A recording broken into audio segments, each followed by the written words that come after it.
Bonjour, je parle dans mon second livre, Résilience, présence, conscience, justement de l'importance d'être présent à nous-mêmes dans un premier temps pour pouvoir l'être par la suite mieux avec les gens qui nous entourent et la société en général en fait. La présence en soi-même, ça se travaille, c'est pas quelque chose qui arrive facilement, surtout pas dans le monde d'aujourd'hui où l'on vit avec beaucoup de choses qui nous tiennent occupés, qui nous tient l'esprit ailleurs qu'en nous-mêmes. L'esprit aussi ailleurs, mais tourné sur les autres. Souvent, on va avoir tendance, au lieu de se regarder nous-mêmes, d'analyser nos réactions, de s'analyser soi-même, de porter le jugement ou le blâme sur une autre personne. Donc, l'âme et la vie, psychanalyse. Je suis sur la fin de mes vacances et j'ai eu plus le temps de lire. La psychanalyse, je connais déjà et mes livres en portent, comme on pourrait dire, l'écho à travers mon vécu. Ce que j'ai moi-même mis en pratique après avoir lu beaucoup plus sur la psychanalyse en général, mais sur la psychologie et la spiritualité aussi. Mais j'avais envie de refaire un petit voyage entre l'âme et la vie, entre l'inconscient et le conscient humain. Et je trouve intéressant ce que Carl Gustav Jung écrit en fait au niveau de l'inconscient et du conscient. Le conscient, c'est la partie de nous qu'on vit en tout temps. L'inconscient, on pourrait dire que c'est notre partie de notre psyché qui maintient, caché, enfoui, tout ce qui a pu modeler notre vie. Donc, devenir conscient, c'est affronter, en fait, ce que je dis moi dans mon second livre, notre part d'ombre, mais aussi notre âme, et d'aller à la rencontre de nos rêves. Dans le fond, tout ce qu'on peut refouler, faire semblant que ça n'existe pas, être dans le déni de certaines choses, à la longue, avec le temps, ça devient notre inconscient. C'est inconscient. On va vivre quand même sous cet inconscient-là et ça va avoir des impacts tout de même sur notre vie vraiment réelle et consciente. Des réactions que des fois on ne saurait pas ou on ne voudra pas avouer, s'analyser que ça vient finalement de choses que nous avons englouties en nous et qui a pris une petite porte secrète dans notre psyché, dans notre inconscient.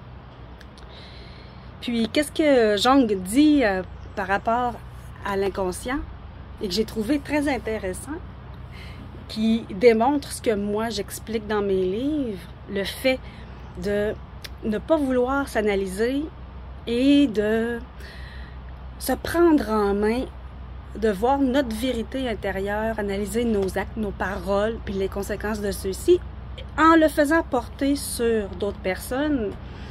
Mais Jung, lui, il dit que l'inconscient, c'est une partie que l'humain voit qui est extérieure à lui-même. Exactement ce que moi j'explique quand on ne veut pas voir une vérité qui est en nous ou de prendre le temps d'analyser. Exemple, je suis frustrée, c'est la faute d'un tel, puis là, on vit tellement d'impatience, il y a tellement d'exemples à donner. Mais au lieu d'analyser pourquoi qu'on réagit, sans mettre la faute sur l'autre personne, on va toujours porter à l'extérieur.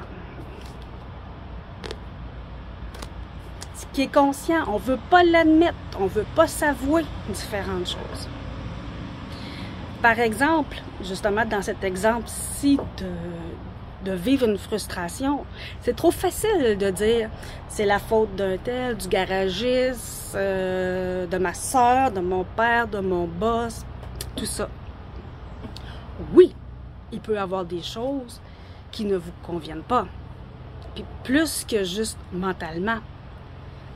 On a toute une façon d'être intérieure, une façon de vibrer qui est à nous, et ça se peut qu'il y a des choses qui ne nous conviennent pas. Par contre, la frustration que vous vivez ou le mécontentement vous appartient.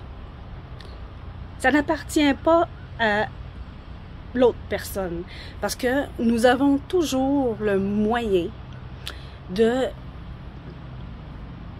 réagir, de travailler sur nos états d'esprit, notre monde intérieur. À ça, je pourrais dire que nous avons tous la propension de pouvoir rendre conscient ce qui est inconscient. Et tant et aussi longtemps que l'humain va choisir d'être dans l'inconscient en reportant tout sur les autres, la vie, l'univers, mais jamais lui, on va toujours vivre dans un monde que j'appelle dans mon livre un monde de zombies. On se laisse porter par ce qui est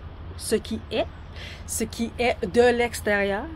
On se laisse porter par les modes, par les sources d'écran qui on pense, changent notre esprit, nous changent les idées, mais nous éloignent toujours de notre monde intérieur.